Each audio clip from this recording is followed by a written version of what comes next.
Donc, bienvenue encore. Je suis Clemsé Kwadjo. Voilà, je suis le présentateur de ce petit thème. Comment maîtriser son budget financier personnel et entamer son voyage vers l'indépendance financière. L'indépendance financière, je dirais. Donc, alors, nous allons d'abord faire un état des lieux. Voilà, chacun à son niveau devrait faire un état des lieux. Voilà, c'est-à-dire quoi? Chercher à savoir quels sont les constituants de nos sources de revenus, ou du moins de notre revenu annuel ou mensuel. Voilà, c'est très important de le savoir.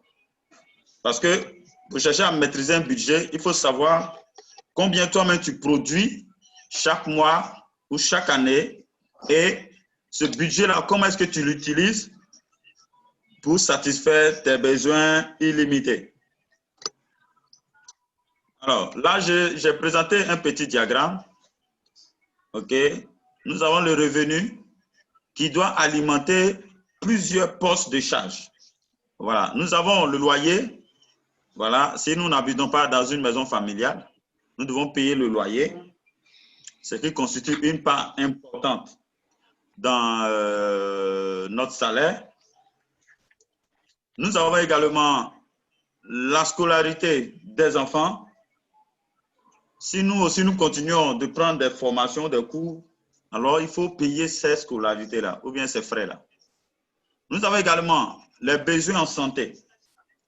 Voilà, les médicaments, ok, les enfants souvent qui tombent malades, ok, il faut les envoyer à l'hôpital. Aujourd'hui, les cliniques sont en train d'élever leurs prestations, les frais de leurs prestations. Nous avons également le transport. Ok, pour ceux qui travaillent, vous allez remarquer que vous devez payer encore le transport pour aller au service, pour aller justifier vos salaires. Vous devez payer le transport. La nourriture également. Vous avez aussi des soutiens financiers que vous faites, que j'appelle des soutiens financiers externes. Ça peut être les parents, ça peut être des amis, ça peut être la communauté religieuse, ça peut être des frères, ok, qui viennent vous solliciter. Il y a aussi les imprévus et il y a bien d'autres charges encore que chacun de vous peut lister encore. Donc, nous avons des revenus vraiment très souvent limités. Nous allons voir dans le slide suivant. Mais les différents postes de charges qu'on doit satisfaire sont vraiment très, très, très nombreux. Et ce n'est pas facile. Donc, maîtriser ce budget financier personnel doit nous amener à considérer comment est-ce que nous produisons notre source de revenus. Il y a le salaire, et à côté du salaire, est-ce qu'il y a d'autres postes également, d'autres sources de revenus qui nous permettent également de pouvoir consolider cet avoir ou bien cette source de revenus, ou bien ce revenu de façon générale. Donc, pour la plupart des gens, c'est seulement le salaire et il n'y a rien d'autre. Donc, ce n'est pas facile. Vous voyez, ce n'est vraiment pas facile de gérer toutes ces charges-là avec un salaire qui n'évolue pas et qui évolue très difficilement. Parce que les différents postes de charges que j'ai soulignés, que ce soit le loyer, que ce soit les besoins en nourriture et autres, vous allez remarquer que cela évolue avec le temps. Cela évolue tout le temps. Mais le salaire peut rester statique pendant un bon moment. Donc, ce n'est pas facile. Donc, ce que nous devons faire, c'est vraiment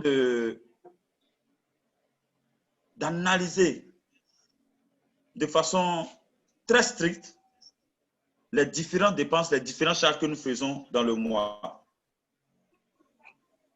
Il y a des charges souvent que j'appelle des charges inutiles. OK? J'ai l'habitude de dire que l'homme s'adapte toujours.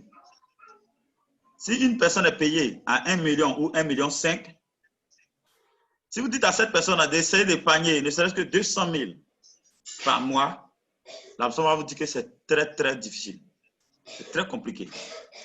Mais aujourd'hui, face à l'avènement de coronavirus, il y a des gens qui ont vu leur salaire être divisé par 2.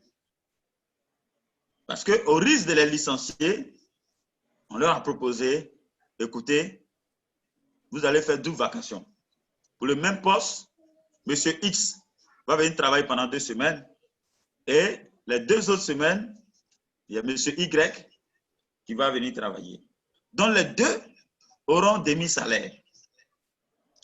Et cette personne qui n'arrivait pas à épargner 200 000 sur son salaire, vous allez remarquer que la personne va s'arranger à pouvoir vivre avec la moitié de son salaire. Donc, ce que j'appelle analyser de façon stricte ces différentes charges, c'est de voir est-ce qu'il n'y a pas des charges qu'on peut compresser, qu'on peut éliminer pour pouvoir dégager un cash flow. Ça, c'est d'abord la première analyse à faire au niveau de nos revenus. Parce qu'il est très important, nous allons voir un peu en avant avec le programme Vision Achève, qui demande que nous puissions épargner au moins 10% de notre revenu. Mais plusieurs personnes n'arrivent pas à le faire. Pourquoi? Parce que la manière ou le niveau où ils ont mis leurs charges ou leurs dépenses ou leur vie est vraiment trop élevé. D'autres sont obligés d'emprunter, prendre du crédit pour solder la fin du mois. Soit avec des amis, soit avec la banque, soit avec la société où on travaille. On ne peut pas aller vers l'indépendance financière avec des comportements comme ça. Ce n'est pas possible. Vous pouvez, par exemple, changer de commune. Vous pouvez peut-être laisser votre appartement de 3 pièces à la Riviera pour revenir peut-être vers Yopougon, dans un quartier quand même qui n'est pas mal. Voilà. Et vous allez remarquer que vous pourriez peut-être dégager un 40 000, un 50 000 sur le loyer que vous payez là-bas. Cela va vous permettre, n'est-ce pas, de pouvoir dégager un cash flow. Voilà. Donc, en réalité, je pense qu'il est très important de voir est-ce qu'il n'y a pas des postes de charges qu'on peut éliminer. OK? Vous allez voir dans les slides qui vont suivre, on va parler un peu des actifs et des passifs. Il y a certains biens qui sont dans notre patrimoine, mais qui constituent ce que j'appelle un passif et qui nous oblige à chaque fois à dépenser de l'argent, pour entretenir ou pour garder la chose. Si la chose ne vous produit pas de l'argent, vous devez vous en débarrasser. OK? Il y a également des appareils électroménagers qui sont dans notre patrimoine. Peut-être on a eu ça depuis 5 ans et qui consomment énormément l'énergie. Aujourd'hui, il y a de nouveaux appareils. Vous pouvez vendre ces appareils-là et puis acheter des nouveaux qui consomment moins l'énergie. Donc, dans cette première partie, je vais juste vous inviter à analyser sérieusement vos postes de charge dans vos vies et qui absorbent vos revenus. Vous allez voir qu'il y a des choses que vous pouvez éliminer déjà. Mais je voudrais me focaliser ce soir sur comment est-ce que nous produisons notre richesse ou notre revenu. Et nous allons analyser ensemble le quadrant du cash flow de Robert Kiyosaki. C'est un livre que je vous conseille également, que moi-même j'ai acheté et qui m'a permis quand même de considérer la manière dont je gagne ma vie. OK? De quoi dépend mon revenu aujourd'hui? Nous allons analyser ensemble et chacun va voir. Nous avons 4 sources de revenus selon le quadrant de cash flow de Robert Kiyosaki.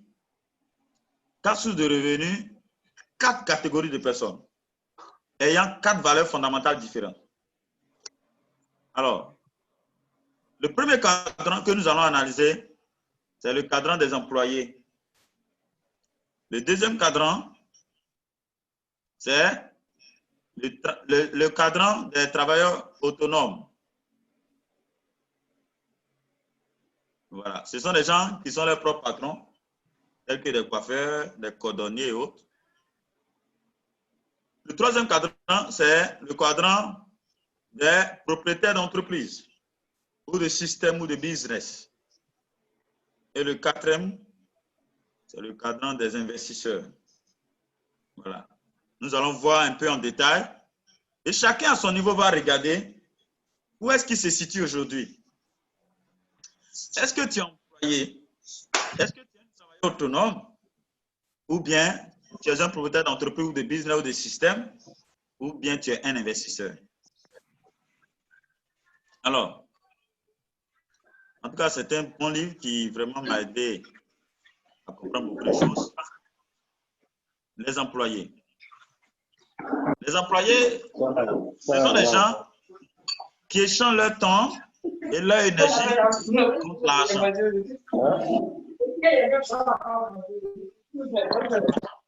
S'il vous plaît, vous allez essayer de...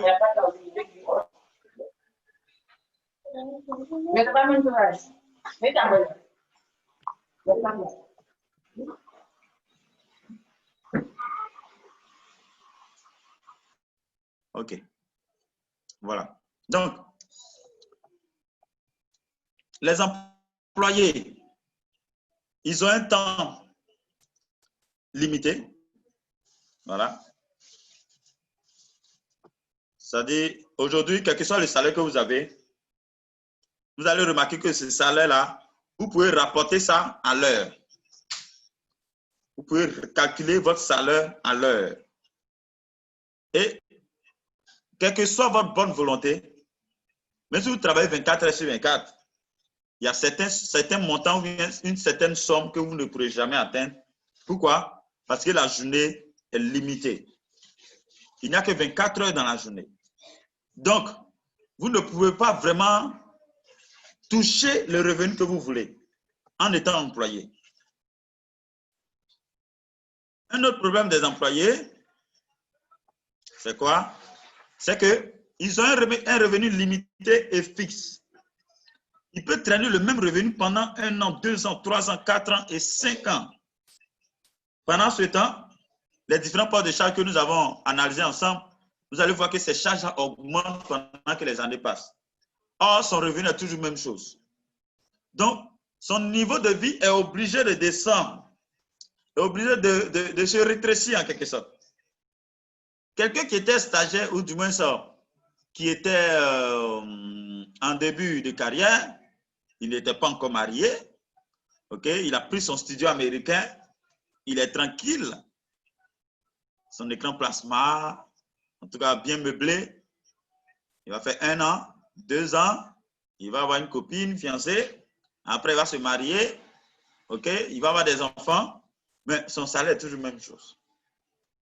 Il est obligé de revoir son niveau de vie, okay? De changer peut-être de commune, de changer peut-être de quartier. Ce que je vous propose, c'est de ne pas atteindre ce niveau-là d'abord. Pendant que vous avez cette possibilité-là, essayez de minimiser vos dépenses. OK? Essayez de minimiser vos dépenses pour avoir le plus de cash flow à épargner. Comme ça, au moment où les charges inévitables vont rentrer dans vos vies, vous avez la possibilité déjà de créer d'autres sources de revenus. Alors, on va continuer encore à décrire. Les employés, ils n'ont aucun revenu passif. Un revenu passif, c'est un revenu qu'on gagne bien qu'on ne soit pas actif dans le système. Vous voyez? Par exemple, un salaire, ce n'est pas un revenu passif. C'est un revenu actif. Parce que si tu ne vas pas justifier ton salaire chaque jour, tu seras étonné de voir qu'à la fin du mois, ils ne vont pas virer ton salaire. Donc, le salaire, par exemple, c'est un revenu actif. Mais il y a certains revenus dits passifs que nous devons privilégier. Et cela, ça se construit. Mais un employé n'a pas de revenu passif. il n'a aucune optimisation fiscale. Vous allez remarquer que les employés payent beaucoup de taxes, beaucoup d'impôts. Quand tu prends ton relevé de paie comme ça, tu vas voir qu'ils ont fait passer AGO, pardon, ils ont fait passer, comment on appelle ça même, l'IGR, l'impôt sur revenu et toutes ces choses. Ils vont couper plein de choses. Et tu vas, quand tu regardes ton salaire brut par rapport à ton salaire net, tu vois qu'il y a beaucoup, une grande partie, je vais dire, de ton salaire qui a été prélevé pour alimenter des postes, dits des postes d'impôt et toutes ces choses. Et ce sont les employés qui ont vraiment ce problème-là.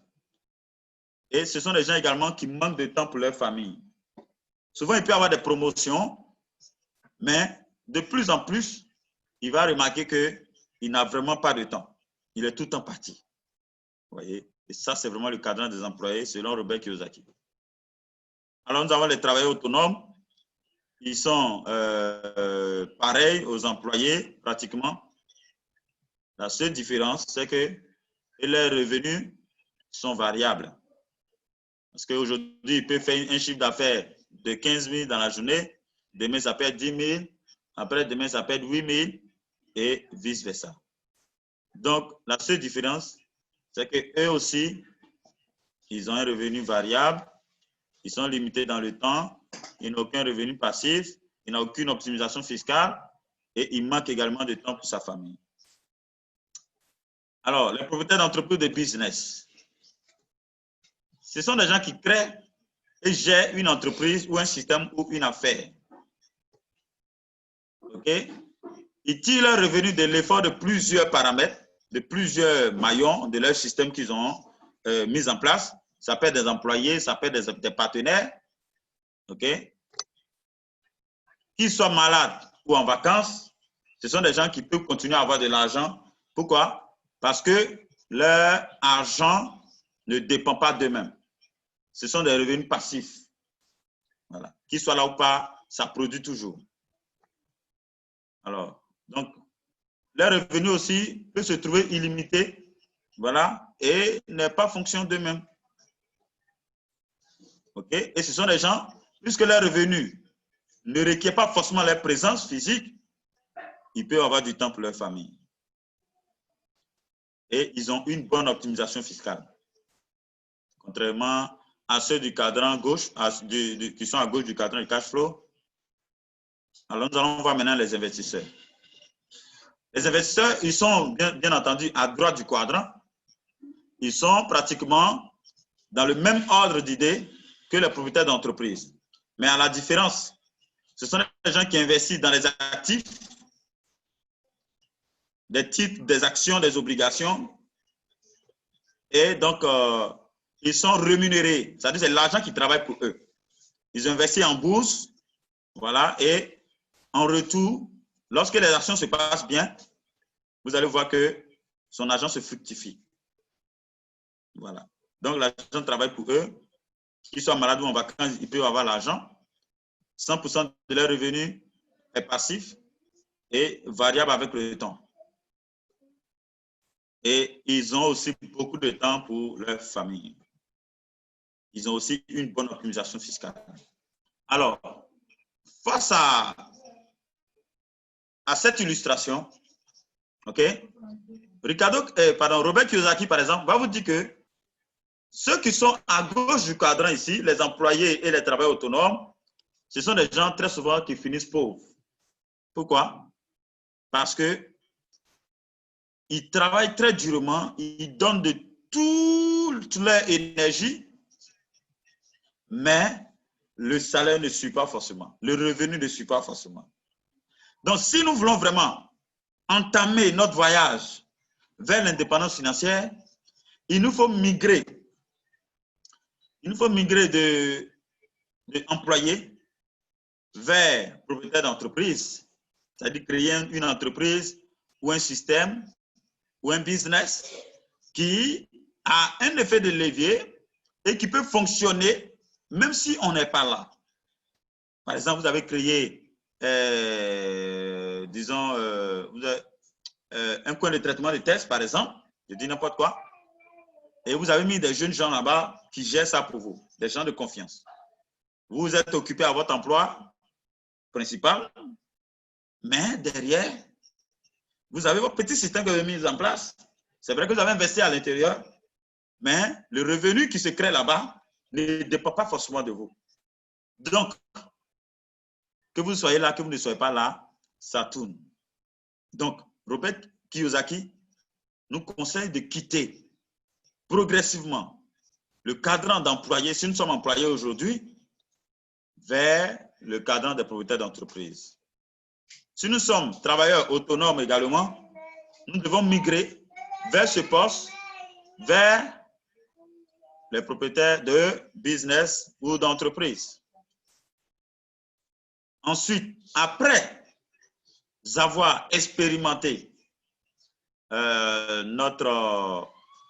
nos habiletés en gestion d'entreprise, en création d'entreprise de business, on sera mieux outillé pour apprécier les autres systèmes qui existent autour de nous et dans lesquels on peut investir notre argent.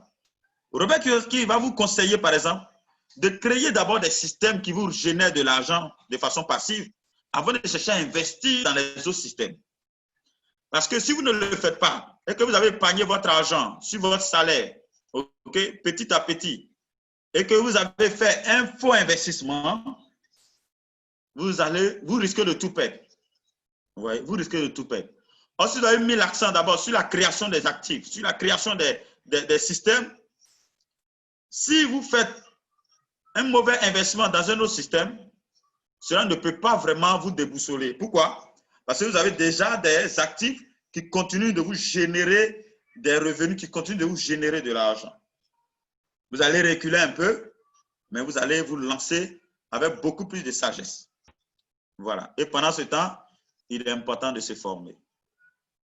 Donc, comment quitter la position d'employé ou de travailleur autonome pour aller vers le cadran des propriétaires d'entreprise, de business ou de système?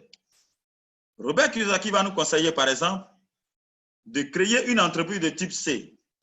C'est-à-dire les entreprises traditionnelles que nous voyons, les banques, okay, les supermarchés, tous ces genres de structures, mais c'est très coûteux.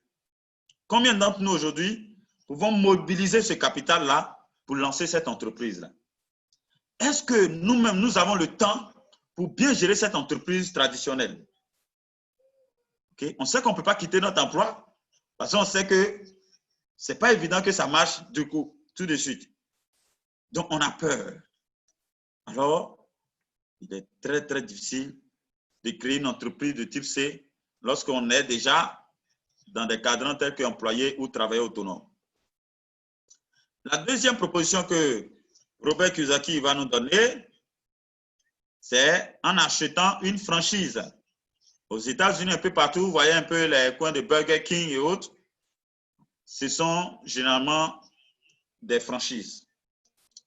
Mais j'ai fait un peu des recherches dessus et pour rentrer dans une chaîne de franchise, vous allez remarquer qu'il faut payer au moins près de 25 000, 15 000 euros pour rentrer dans une chaîne de franchise. Donc ça aussi, ce n'est pas évident. La troisième proposition, dans son livre, Le quadrant du cash flow, Robert Kiyosaki nous conseille de créer un système d'affaires ayant un effet de levier. Et il a donné l'exemple du marketing relationnel. Robert Kiyosaki nous conseille de créer des systèmes avec le marketing relationnel. Mais on peut se poser la question de savoir est-ce que le marketing relationnel, voilà. Pourquoi et comment ça fonctionne?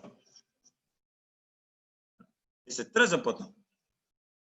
Moi, j'ai étudié ce système et pour moi, c'est la passerelle qui peut permettre à quelqu'un qui est vraiment occupé de passer de employé ou travailleur autonome à propriétaire d'entreprise, de business ou de système.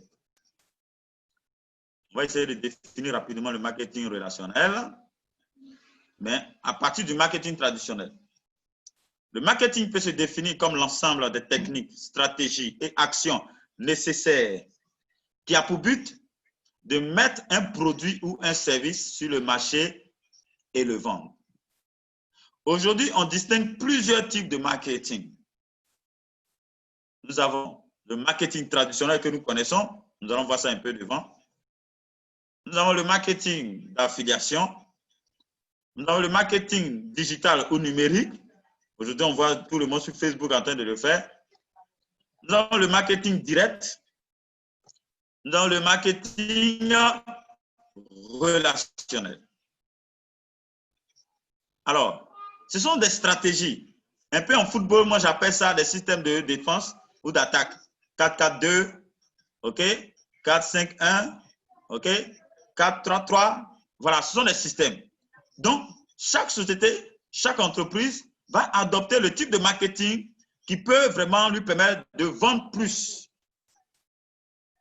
Nous allons nous attarder un peu sur ce que c'est que le marketing relationnel et pourquoi Kiyosaki nous conseille de pouvoir passer d'employés vers les propriétaires d'entreprises, de systèmes de business en passant par le marketing relationnel. Alors, le marketing relationnel, c'est la combinaison de ce que j'appelle le marketing digital, le marketing direct ou le marketing d'affiliation. C'est tout ça qui produit ce qu'on appelle le marketing relationnel. Donc, ça combine tout ça à la fois. Alors, on va essayer de démontrer un peu quelque chose. Regardez. Le marketing, comme je l'ai défini plus haut, dans le marketing traditionnel, les sociétés dépensent des millions dans la communication, la publicité et tous les systèmes semblables pour faire connaître leurs produits ou leurs services au public. Et généralement, les produits se vendent plus cher à cause des nombreux intermédiaires dans la chaîne de distribution. Et malgré ces dépenses faramineuses, engagées pour les achats ne suivent pas toujours. Voilà.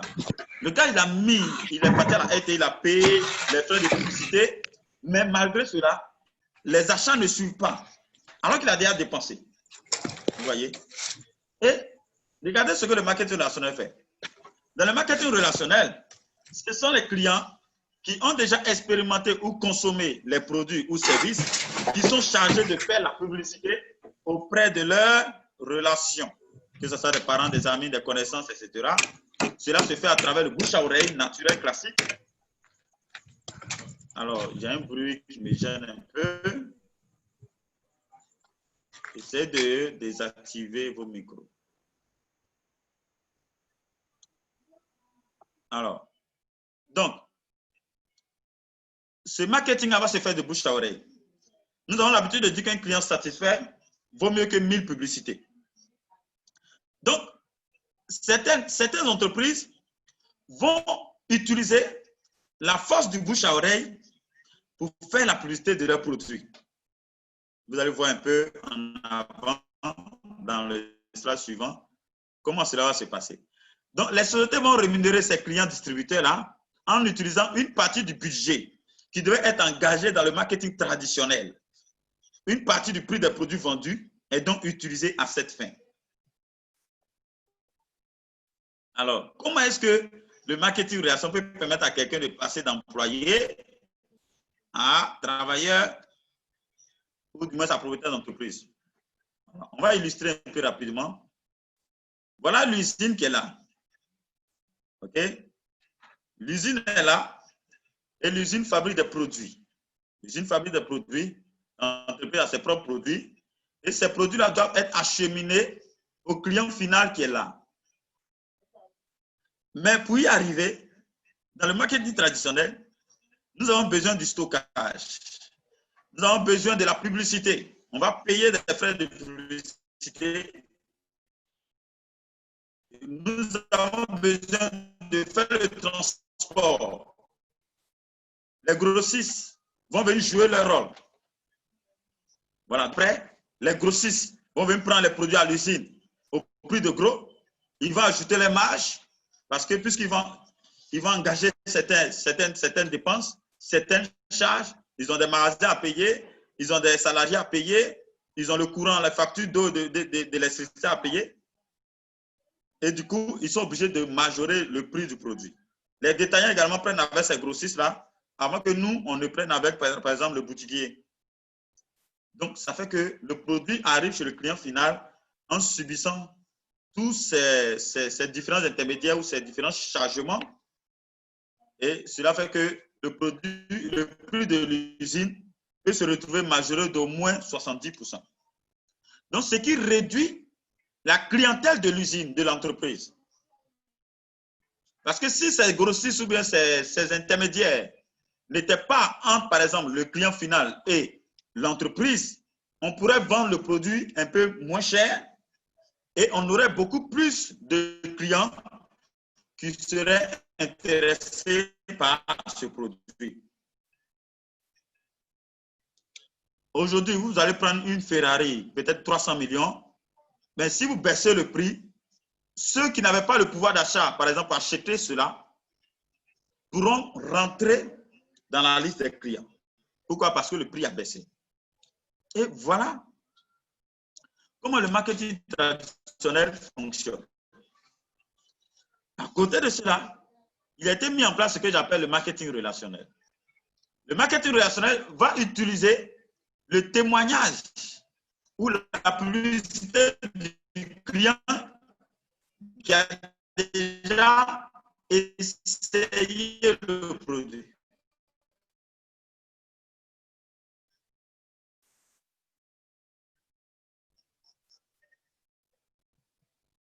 OK. Donc, ce sont ces différents clients-là qui ont déjà testé et qui ont apprécié le produit.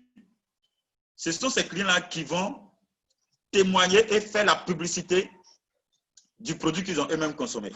Donc, ils seront aussi récompensés. Le chargement qu'on devait faire sur le produit pour donner ça à ces clients qui font la publicité à la place, par exemple, des médias et autres. Donc, grâce à la présence de ces personnes-là, on va éviter les grossistes, on va éviter les détaillants. La publicité également va disparaître. Mais c'est nous-mêmes, en tant que clients consommateurs, qui allons faire la publicité. Donc, l'argent qu'on doit faire la publicité là-bas nous revient. Voilà. Donc, c'est vraiment de façon très succincte ce que c'est que le marketing relationnel. On va voir le cadre du programme Vision Achève. Le programme Vision Achève, c'est un programme également qui a inséré un système de marketing relationnel. Parce que avant, le coach Ricardo, par exemple, il vendait son livre via Amazon. OK? Il vendait son livre via Amazon et il payait 40% de commission à Amazon. Mais aujourd'hui, il veut toucher beaucoup plus de personnes. Parce que son livre L'achat de ma mère, par exemple, que nous allons voir, est un livre qui a vraiment aidé beaucoup de lecteurs. Comment rendre accessible ce livre qui, lorsqu'il est acheté sur Amazon, il peut être acheté à 50 €, à 55 €. Mais avec le programme Vision Achève, avec 30 €, nous pouvons avoir ce livre. Donc, cela démontre que le marketing traditionnel rend plus cher les produits par rapport au marketing relationnel. Mais lorsqu'on parle de choix de marketing relationnel, il est très important de se poser la question de savoir qu'est-ce que vous proposez à la population? Qu'est-ce que vous vendez? Voilà. Le programme Vision Achève, c'est une académie mondiale de formation en finances personnelles. Cette académie vient proposer des solutions face aux problèmes, aux lacunes que nous avons observés dans le système académique conventionnel, que nous a formés dans beaucoup de matières, les mathématiques, physique, chimie, histoire, géographie, sciences naturelles, sciences de la vie, toutes ces choses. Mais on ne nous a jamais appris comment créer de l'argent, comment créer de la richesse, comment gérer ses finances personnelles. Et le coach Ricardo Kanyama, avec son expérience, avec tout ce qu'il a traversé, il a écrit ce beau livre et bien d'autres livres encore. Et aujourd'hui, il a lancé ce programme mondial d'éradication de la mentalité de pauvreté pour pouvoir aider les lecteurs aider les membres, aider les ambassadeurs à pouvoir trouver des solutions face aux problèmes financiers qu'ils rencontrent dans leur vie. L'utilisation du système de marketing relationnel lui permet de toucher à la fois plusieurs personnes. Et secondo, ça lui permet également de permettre à chaque ambassadeur de pouvoir constituer un capital d'investissement. Parce que si nous voulons éradiquer la pauvreté par la mentalité, il faut aussi permettre aux uns aux autres de disposer de capital, pouvoir lancer leur propre business, pouvoir lancer leur entreprise. Donc, l'utilisation du marketing relationnel dans le programme Vision HR a deux raisons principales et ce sont ces raisons-là que je viens de citer. Alors, dans le cadre du programme Vision HR, je suis l'ambassadeur national de Côte d'Ivoire.